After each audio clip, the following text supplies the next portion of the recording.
అలాగే యాంటనీ. నేను మామూలుగా ఇంట్లో కూర్చొని చూసినప్పుడు అతను ఆ థార్ జీప్లో ఎంటర్ అయినప్పుడు నేనే చప్పట్లు కొట్టడం మొదలుపెట్టాను. ఎందుకంటే మురళి గారు పార్ట్ 1లో యాంటనీ అనగానే దేంతోనే అంటారు. సో నేను మర్చిపోలేని ఒక క్యారెక్టర్ ఈయన. అండ్ హిజ్ ఎంట్రీ అంటే ఒక బాగా కామెడీ చేయగలిగే క్యారెక్టర్ని ఒక మాస్ హీరోగా ఎంట్రీ ఇవ్వగలిగేటువంటి మరి రైటింగ్ ఆయన రాశారు. And he had the equal capacity to carry it. Thank you so much for being a pillar of support for this movie. అలాగే మై లడ్డు మా విష్ణు గారు.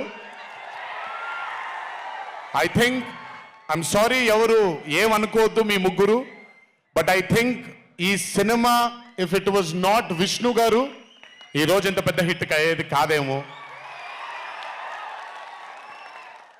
నన్ను మామూలుగా చాలా మంది అడుగుతారు రాముడుగా చేయడం ఈజీయా లేకపోతే రావణాసురుడిగా చేయడం కష్టమా అని. రాముడుగా చేయడమే మనకి చాలా కష్టమైన పని. ఎందుకంటే ఇన్నోసెన్స్ అనేది మనం చాలా ఎక్స్పోజర్ వచ్చేసిన తర్వాత ఇన్నోసెంట్గా బిహేవ్ చేయడం మనం మర్చిపోయాం లైఫ్లో. కానీ అన్నీ తెలిసి కూడా తను బేసిక్గా అంత ఇన్నోసెంట్ అని నేను అనుకోవట్లేదు, కానీ ఇన్నోసెంట్గా పర్ఫామ్ చేశాడు ఆయన. ఆ ఇన్నోసెన్స్ గనక విష్ణు గారిలో లేకపోయి ఉంటే ఈరోజు నిజంగా ఈ కామెడీ వర్కౌట్ అయ్యేది కాదు. సో కంగ్రాచులేషన్స్ విష్ణు గారు. అండ్ సంగీత్, నాకు వాళ్ళ నాన్నగారితో ఎక్కువ పరిచయం లేదు, కానీ ఎప్పుడు సంగీత్ని వాళ్ళ అన్నయ్యని ఇద్దరిని చూసినప్పుడు నాకు ఎప్పుడు డైరెక్టర్ శోభన్ గారే గుర్తొస్తారు. ఒకసారి కలవడం జరిగింది ఆయన్ని.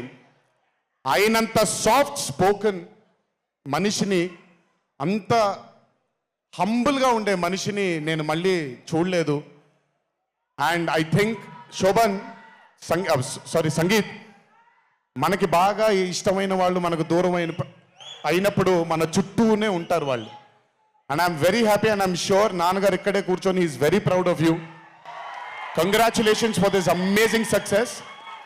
అండ్ ఇందాక డీడీ డీడీ డీడీ అని ఎప్పుడైతే రెసనేట్ అవుతుందో ఇలాగే రేపు పొద్దున సంగీత్ సంగీత్ సంగీత్ అనేది కూడా రెసనేట్ అవ్వాలి అని ఆ దేవుణ్ణి మనసారా కోరుకుంటున్నాను. నాన్నగారు ఆనందపడుతున్నారు. Your brother is happy, your mother is happy, so am I happy.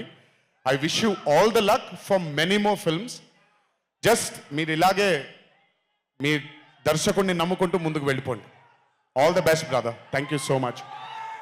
And అలాగే రామ్ నితిన్, నేను మ్యాడ్ 1 చూసినప్పుడు ఐ ఫెల్ట్ దాట్ ఎస్ యంగ్గా ఉన్నారు, నేను ఒకప్పుడు ఎలా ఉండేవాడినో అలాగే ఉన్నారు.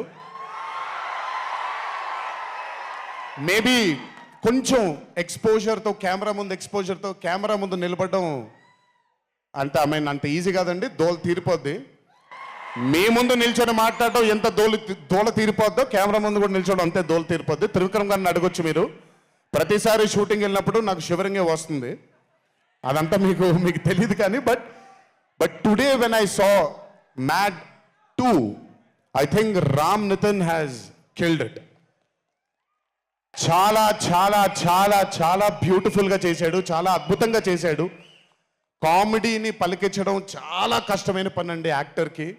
అందుకే నేను అదర్స్ 2 చేయట్లేదు, కొంచెం భయపడుతున్నాను మళ్ళీ జీవితంలో కామెడీ వస్తుందో లేదో అని. But amazing Ram Nithin, way to go brother. చాలా లాంగ్ ఫ్యూచర్ ఉంది మీకు. Keep it going.